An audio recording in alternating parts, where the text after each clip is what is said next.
Hey guys, back with another SuperCoach video. It was a pretty solid round of SuperCoach and a great day for myself. Got to go to Carlton to do a press conference report on Harry Mackay's press conference for a uni assignment. Pretty lucky that I got an opportunity like this. Great experience, great learning experience to see how they go about it live. And yeah, it's just to be at a footy club facility. Like I said, just a great experience and something to learn from. Just a little snippet of what being in sport media, sport journalism is like. So that was great stuff. As for my SuperCoach team, solid week, 2,152, top 5%, sitting inside the top 10,000. So I'm happy, good start. Let's move on to the team. So here it is, a couple of underwhelming scores that have been cancelled out by some really good ones. In defence, no triple figure scores, so that's disappointing, but considering the players that are there, it's nothing to panic over. Callum Mills, would have liked a little more out of him. He got involved early, but didn't get as much mid-time as I'd hoped. Hopefully he does get more in the coming rounds. Zach Williams, an 82. I'd say that's solid considering the fact that Essendon were that bad that the ball didn't go into the GWS defence enough. He did push up occasionally, but of course played predominantly in defence, so he was okay. Brodie Smith, that's solid for his price especially, but could have got a little more.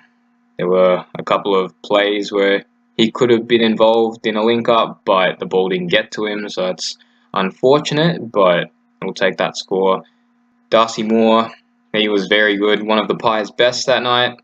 I thought he deserved a little more, but definitely take a 77. Jordan Ridley was good.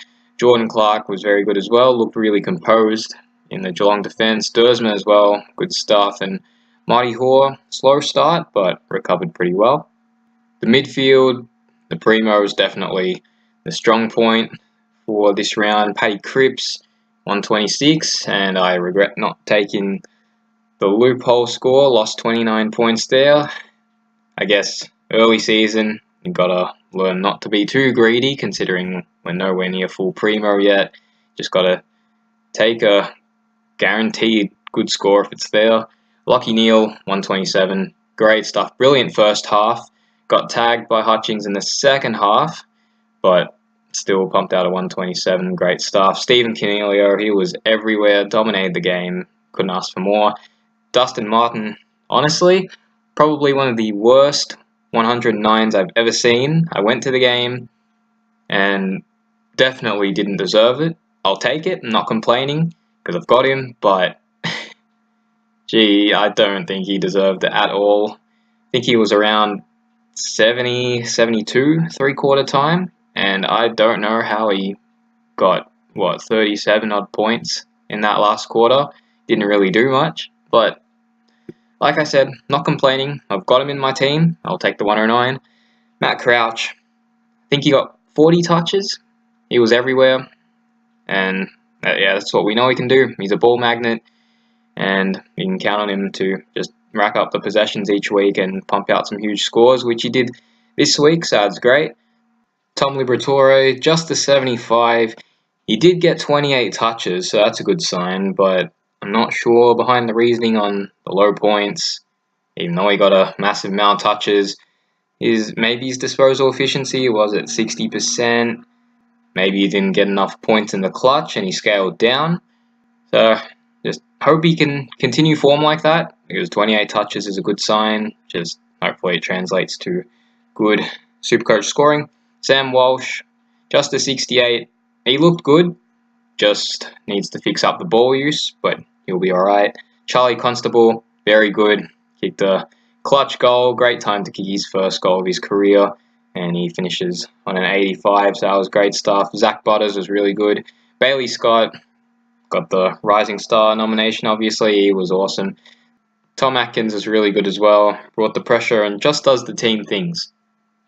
The Rucks, obviously the biggest disappointment of the week, especially considering we forked out $1.4 million for Grundy and Gawn.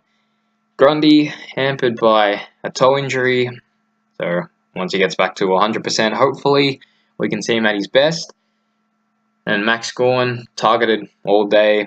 I guess Port players got into his head as well, hence the low score. I think they'll still be the top 2 rucks at the end of the season. I think they'll be alright down the road. I'm not going to panic yet. We'll have to see come the next few weeks if this becomes a reoccurring thing. Then maybe it's something to get worried about. But at this point, I'm not going to panic just yet. In the forward line, Paddy Dangerfield, 97 as skipper. Pretty disappointing, but that's on me because I didn't loophole Cripps' 126. So my fault. Learnt my lesson. Can't get too greedy. But Danger had a couple of chances to really boost that score, but he missed 2 sitters, including one in the clutch. Very disappointing, but again, that's on me for not loopholing Cripps in the first place. Isaac Heaney, really good start to the game, had a Mark of the Year candidate, but afterwards he was pretty quiet, which is disappointing. Felt like Horse parked him in the forward line for a little too long and didn't get as much mid-time as I'd hoped, just like Mills. So hopefully there's a bit of a change against Adelaide and Heaney and Mills do get more mid-time. Speaking of getting more mid-time, Tim Kelly, full-time mid, got him in instead of Walters, and he absolutely killed it. 106, could have been a little more, but disposal efficiency was a bit down, which definitely lowered the scoring, but you can't complain. He was one of Geelong's best, and you take a 106 every day of the week.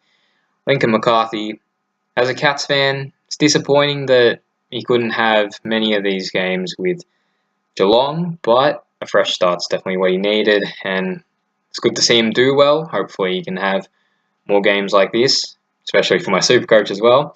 4 goals. It was brilliant against the Eagles. We'll definitely take that. Will Setterfield, solid. Willem Drew, 103. Absolutely brilliant. He was everywhere. Take that every day of the week, especially from a rookie. And on the bench, Noah Bolter was really good in the first quarter and then disappeared. That's pretty much all you have to say about that. So it's really disappointing. Well, besides like 1 intercept mark, but he disappeared for the rest of the game. So that was very, very disappointing. But with Rance's unfortunate injury, we'll have to see how that works with Bolter. Maybe he might slot into the defence. But yeah, we'll see what happens against Collingwood. Matthew Parker, really good stuff. And that does it for the team. I forgot to mention a couple of the other changes I made. Obviously, Hearn's not there anymore and he tunned.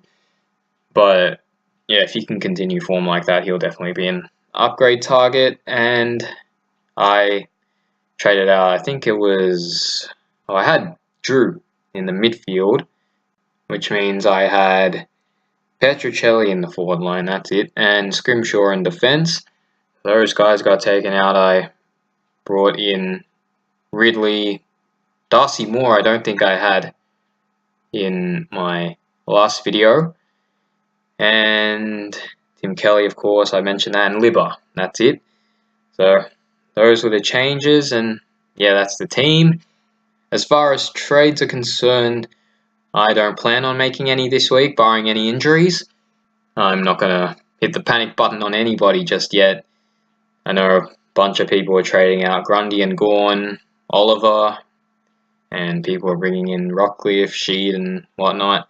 But I'm not going to hit the panic button on anybody. I feel like most of the players were solid.